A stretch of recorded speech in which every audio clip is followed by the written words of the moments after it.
Assalamualaikum warahmatullahi wabarakatuh. Saya PG Daha dari kelas 6D akan membahas materi tentang manajemen kesiswaan, yaitu penerimaan peserta didik baru atau PPDB. PPDB adalah suatu proses pendataan dan pelayanan siswa yang akan baru masuk sekolah. PPDB dilakukan setiap setahun sekali, yaitu pada awal tahun pembelajaran. Langkah-langkah PPDB: 1. Penetapan persyaratan siswa yang akan diterima. Contohnya, biaya pendaftaran, nilai rata-rata rapot siswa, ijazah, dan pas foto. Selanjutnya, pembentukan panitia penerimaan peserta didik baru. Biasanya dikoordinir oleh kepala sekolah dan dibantu oleh rekan guru lainnya. Hal-hal yang dilakukan yaitu syarat-syarat pendaftaran siswa, formulir pendaftaran, pengumuman buku pendaftaran, waktu pendaftaran, dan jumlah siswa yang akan diterima. Selanjutnya masuk pada tahap terakhir, yaitu masa orientasi siswa.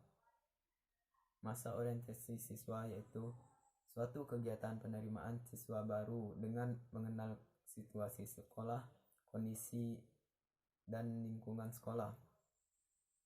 Tujuannya agar siswa dapat mengerti dan menaati segala peraturan yang ada di sekolah tersebut.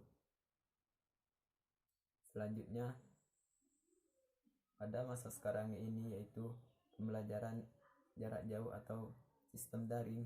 Biasanya PPDB bisa dilakukan dengan sistem daring ini, yaitu dengan mengakses web sekolah atau link yang berkaitan dengan pendaftaran sekolah tersebut.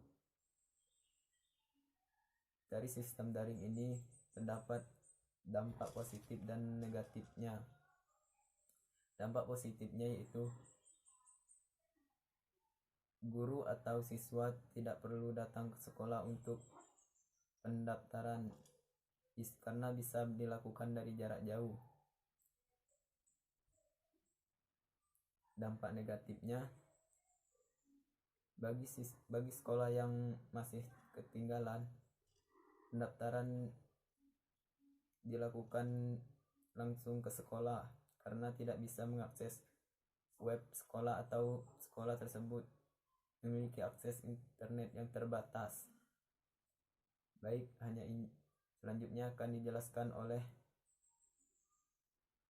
rekan saya.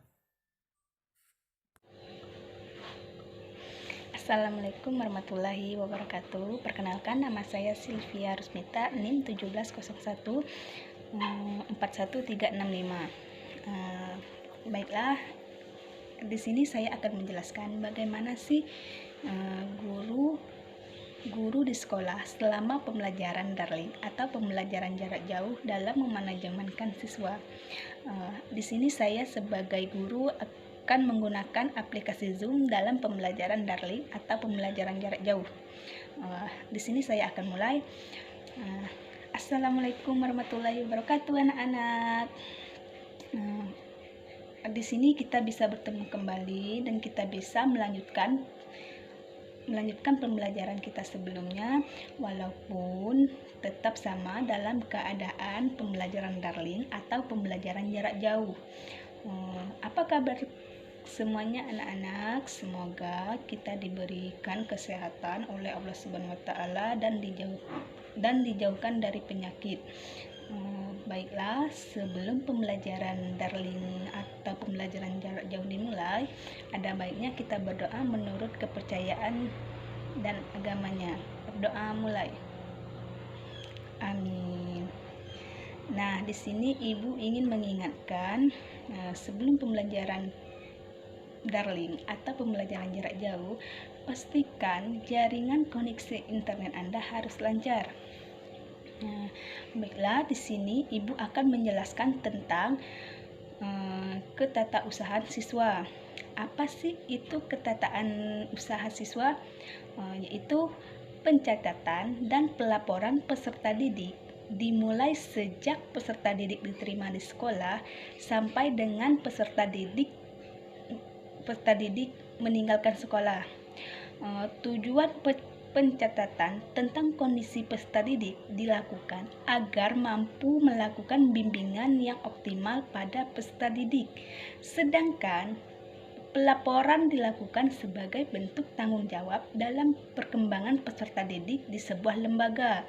Adapun pencatatan yang diperlukan untuk mendukung data mengenai siswa sebagai berikut, yaitu pertama ada buku induk siswa. Apa itu buku induk siswa? Yang berisi catatan tentang peserta didik yang masuk di sekolah tersebut, mencatat disertai dengan nomor induk siswa atau nomor pokok siswa. Yang kedua ada buku kelaper, yaitu pencatatannya diambil dari buku induk dan penulisannya diurutkan berdasarkan abjad. Yang ketiga ada daftar presensi, digunakan untuk memeriksa kehadiran siswa atau peserta didik pada kegiatan pembelajaran di sekolah. Yang keempat ada daftar catatan pribadi siswa yang berisi tentang riwayat keluarga, pendidikan, dan data psikologis. Biasanya buku ini mendukung program bimbingan atau penyuluhan di sekolah. Baiklah, di sini ada pertanyaan. Kalau tidak ada, di sini Ibu ada tugas untuk kalian di rumah, supaya kalian tetap berada di rumah dan tidak keluar. Tugasnya sebutkan fungsi dari buku yang sudah Ibu jelaskan tadi, dan berikan contohnya. Mungkin Ibu harap kalian bisa memahami pembelajaran hari ini. Semoga bermanfaat untuk kita semua. Sekian dulu pembelajaran kita pada pagi hari ini. Ibu ucapkan terima kasih. Wassalamualaikum warahmatullahi wabarakatuh. Nah, dalam pembelajaran daring atau pembelajaran jarak jauh ini, tidak hanya siswa yang berperan dalam pembelajaran daring, tetapi semua guru, kepala sekolah, dan staf sekolah atau orang tua siswa pun juga ikut memanajemenkan siswa. Mungkin hanya itu yang bisa saya sampaikan. Bila ada kata-kata yang kurang, saya mohon maaf. Pada Allah saya mohon ampun. Bila taufik hidayah. Wassalamualaikum warahmatullahi wabarakatuh. Baiklah, saya Siska Amelia dari Prodi PGSD kelas 6D akan melanjutkan materi yang telah disampaikan teman saya sebelumnya. Di sini berbicara mengenai tentang prestasi belajar.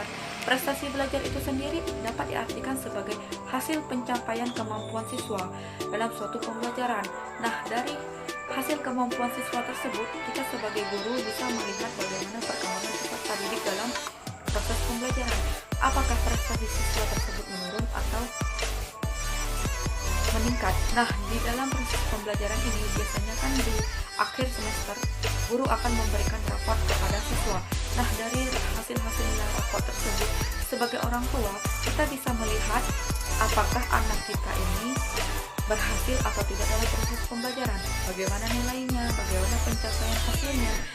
Oleh karena itu, sebagai orang tua kita harus bisa mendisiplinkan anak kita dalam proses pembelajaran, karena pembelajaran itu kan siangnya hanya ada di sekolah. Nah, selepas itu kan pembelajaran itu juga bisa dilakukan di rumah.